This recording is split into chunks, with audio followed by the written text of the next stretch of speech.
Centuries ago, the country of China had an emperor who lived in a magnificent palace surrounded by a beautiful garden. The emperor's name was Lin Chan, and he was proud of his luxurious home. He spent much of his time collecting all the things of beauty he could find.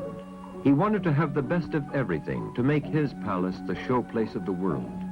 Just beyond the palace grounds, there was a thick forest, but Emperor Lin Chan had never wandered through its winding paths. However, many fishermen, farmers, merchants, and travelers had, and they all stopped to hear the song of a nightingale.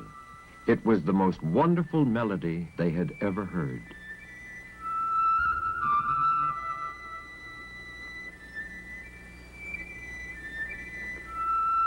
Even though the palace was greatly admired by everyone, those that heard the nightingale all agreed that its song was the most beautiful thing in all the land.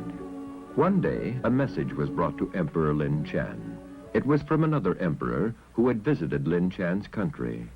I enjoyed your beautiful nation, but most of all, I was enchanted by the voice of the nightingale.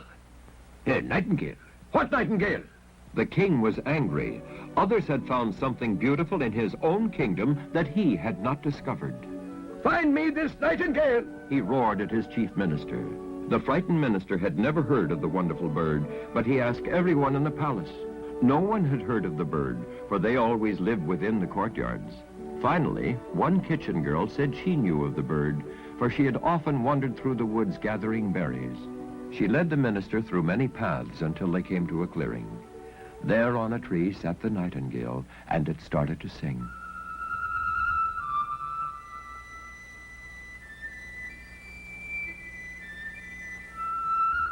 The minister knew this must be the bird the emperor wanted. Your emperor commands you to appear before him at the palace. The nightingale understood and swelled with pride to think she was to give a command performance. So off she went with the little girl and the minister to Emperor Lin Chan. A special stand had been prepared to receive the bird's concert at the palace. The emperor was anxious to hear the bird's famous voice. He gave the signal to sing, and the nightingale burst forth in beautiful song.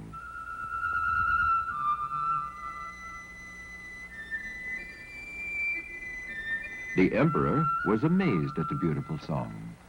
You must stay with me, nightingale, for I am the emperor and must have all things beautiful. The bird was proud to be the royal singer, and she burst forth with song again.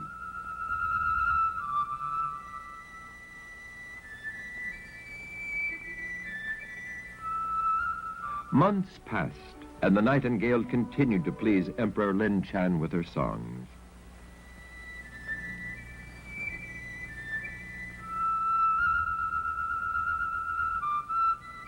One day, a mysterious package was brought to the palace along with a note. To the memory of my visit to your kingdom.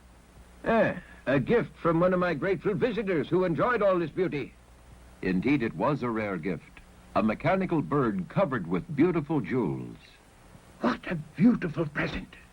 The emperor wound up the spring, and the bird started to sing.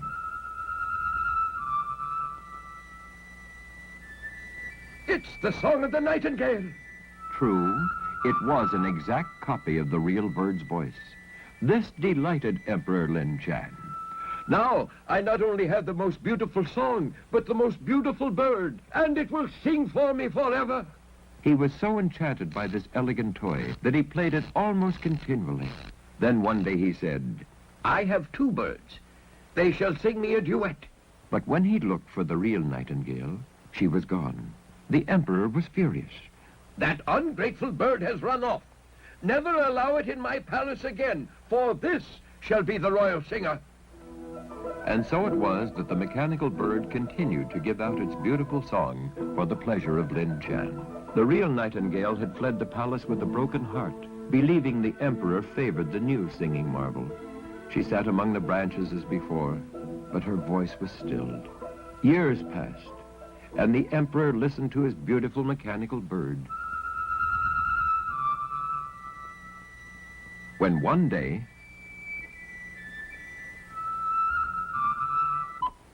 something had gone wrong. The spring had broken, and the machinery was torn apart. The emperor became excited. Get me all the craftsmen in the kingdom! But, work as they would, the results were always the same. The bird would no longer sing. The Emperor Lin Chan became very sad without his beautiful songbird. So unhappy that he fell ill and the doctors could do nothing for him. Lin Chan was dying. The whole kingdom was saddened. Far out in the forest, a beautiful woman stopped near the real Nightingale. Many years ago, when I was a little girl, I took you to sing for the Emperor. It would bring him great happiness if you could sing once more before he dies. The Emperor was very still as the unhappy attendants waited for the end, when suddenly the Nightingale was singing again, as beautiful as ever before. The Emperor opened his eyes, and strength surged through his whole body. The true Nightingale song made Lin Chan well and happy again. The kingdom rejoiced, and the Nightingale took her place of honor as the royal singer forever after.